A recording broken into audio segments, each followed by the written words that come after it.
With the conclusion of Season 1 for Your Friendly Neighborhood Spider-Man, I just want to say this to Marvel and maybe 0.5% or lower to Disney. I just want to say that you guys did an amazing job. A spectacular job even. Despite the odds that were against you in the beginning, you guys managed to exceed my expectations and give us more. So I'm proud of you guys for that. Keep up the good work. When this show first got announced a few years ago, I wasn't too excited or too sure about it because it was marketed as a prequel to the MCU Spider-Man for Tom Holland Spider-Man.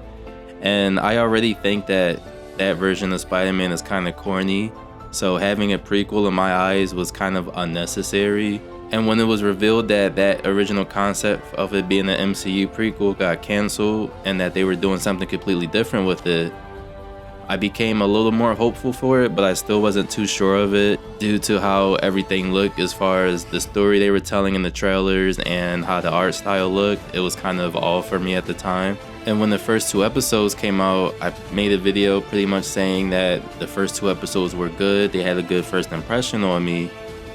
But I did spot some flaws in some elements of the show, such as that Father Doctor Strange and some animation errors as far as facial expressions go for that particular art style, which were issues that I hope they touched up upon in future episodes, and I'm proud to say that they actually did touch up upon those things in the future episodes.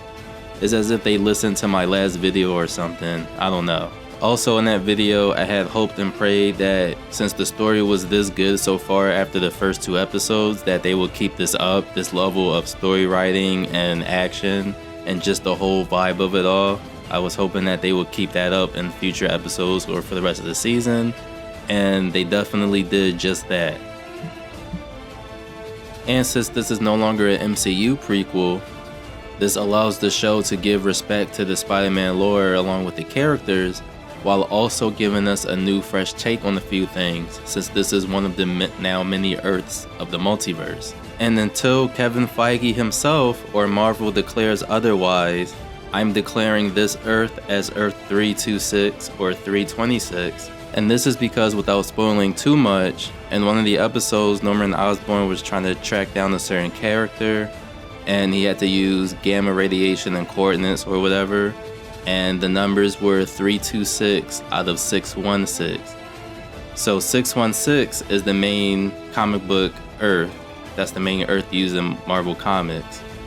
And the fact that 326 was the only number there, that can only confirm that this Earth that we're seeing right now is Earth 326.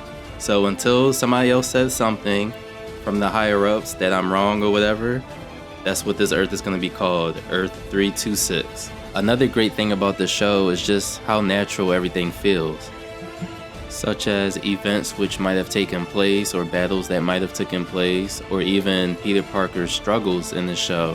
Nowadays, it seems like Marvel has run out of ideas for Spider-Man, and the only thing they could come up with is just to make his life miserable for no apparent good reason, other than just having something to stall the audience with or to try to be cool and edgy. But for Your Friendly Neighborhood Spider-Man's case, they got rid of all of that and just decided to focus on Peter Parker as a kid or as a high schooler, and let the problems naturally form out within the writing there, because he's trying to balance both his school life and his superhero life. And not only does this cause problems for Peter, but it also causes problems for the people around him or the people that Peter cares about, and sometimes they even affect the city he lives in. Having natural problems come and go into Peter's life, from him being both Spider-Man and Peter Parker at the same time, is a genius move because it lets the writing write itself, and it also gets rid of any forced edginess that Marvel has tried to done in recent years, as they've made Spider-Man miserable for no entire reason. As far as the characters go in the show, other than Peter Parker, they play their part pretty well. When the first 2 episodes came out, they were still kind of background characters, but from the beginning you could tell that they were going to become a more important part of the series going forward, and that's exactly what they became. All of the characters, dialogue-wise, really bounce off of each other very well, and they actually feel like high schoolers or adults or whatever age the character is.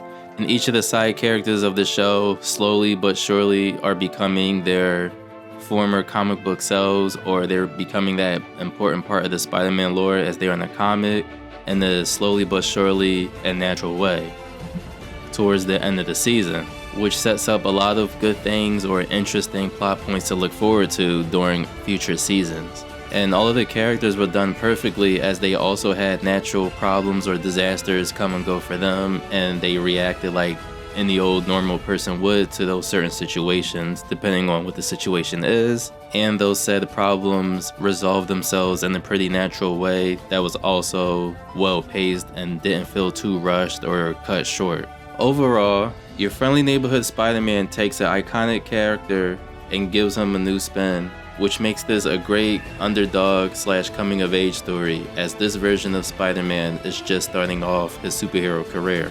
This show becomes a breath of fresh air for all Marvel fans alike, as it manages to greatly respect the Spider-Man lore and gives us the vibes of Spectacular Spider-Man, which is a Spider-Man show we all dearly miss. So if you haven't seen the show yet, or if you're still doubting if you should see it or not, I'm here to end that right now, as I tell you to, yes, go watch that show right now.